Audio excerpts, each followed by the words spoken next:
જમ્મુ કાશ્મીરના મુખ્યમંત્રી ઓમર અબ્દુલ્લાએ ભારત અને પાકિસ્તાન વચ્ચે જાહેર થયેલા યુદ્ધ વિરામના નિર્ણયનું સ્વાગત કર્યું. ઓમર અબ્દુલ્લાએ જણાવ્યું કે જો આ નિર્ણય થોડા દિવસો પહેલા લેવામાં આવ્યો હોત તો અમુક કિંમતી જાન ગુમાવવાનો દુઃખદ અનુભવ ટાળી શક્યો હોત. તેમણે ઉમેર્યું કે હવે રાજ્ય સરકારની જવાબદારી છે કે જ્યાં જ્યાં નુકસાન થયું છે ત્યાં તાત્કાલિક મદદ પહોંચાડવી અને મૃતકોના પરિવારને સહાનુભૂતિ અને મદદ પૂરી પાડવી. ઓમર અબ્દુલ્લાએ જમ્મુ શહેરના રેહાડી અને રૂપનગર વિસ્તારમાં થયેલા ધમાકાઓના સ્થળોનું નિરીક્ષણ કર્યું હતું. તેમણે સ્થાનિક લોકો સાથે વાતચીત કરી અને તેમના દુઃખમાં ભાગીદારી વ્યક્ત કરી. તેમણે જણાવ્યું કે આ પ્રકારની ઘટના દુઃખદ છે અને રાજ્ય સરકાર તમામ અસરગ્રસ્ત પરિવારોને યોગ્ય મદદ અને સહાયતા પૂરી પાડશે. જમ્મુ કાશ્મીર પોલીસ અને અન્ય સુરક્ષા એજન્સીઓએ પણ સીઝફાયર બાદની સ્થિતિનું મૂલ્યાંકન શરૂ કર્યું છે. શ્રીનગર સહિતના વિસ્તારોમાં ધમાકાઓ અને હવાઈ હુમલાઓના સમાચાર આવ્યા છે, જેના કારણે સ્થાનિક લોકોમાં ચિંતાનો માહોલ છે. તેમ છતાં, સેનાએ અને બીએસએફે સીમા પરની સ્થિતિને નિયંત્રિત રાખી છે. આ સીઝફાયરનો અમલ અમેરિકાના રાષ્ટ્રપતિ ડોનાલ્ડ ટ્રમ્પની મધ્યસ્થિતામાં થયો છે.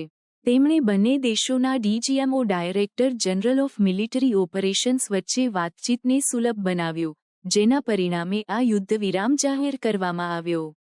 તેમણે બંને દેશોને શાંતિ અને સહકારના માર્ગ પર આગળ વધવાની અપીલ કરી છે. जम्मू कश्मीर और बाकी इलाकों में कायम किया.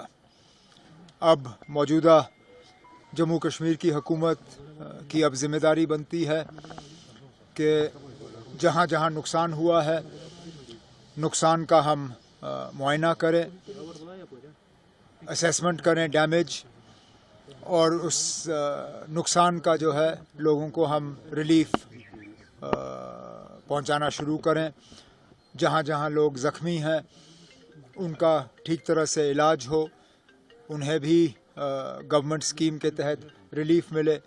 और जैसे आज सुबह ऐलान हुआ है, जहाँ जहाँ कीमती जानें गई हैं उन लोगों को हम वापस नहीं ला सकते, लेकिन कम से कम उनके गम में शरीक होकर उन घरों को हम थोड़ा सा रिलीफ पहुंचाने का काम करेंगे. उमर साहब, आज आप जम्मू में थे, you had a first hand stock of the situation there.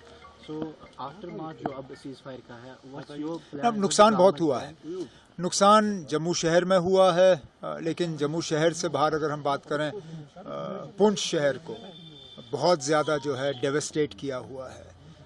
कल रात को रजौरी में बहुत नुकसान हुआ. टंगधार पहले दिन से निशाना बना है.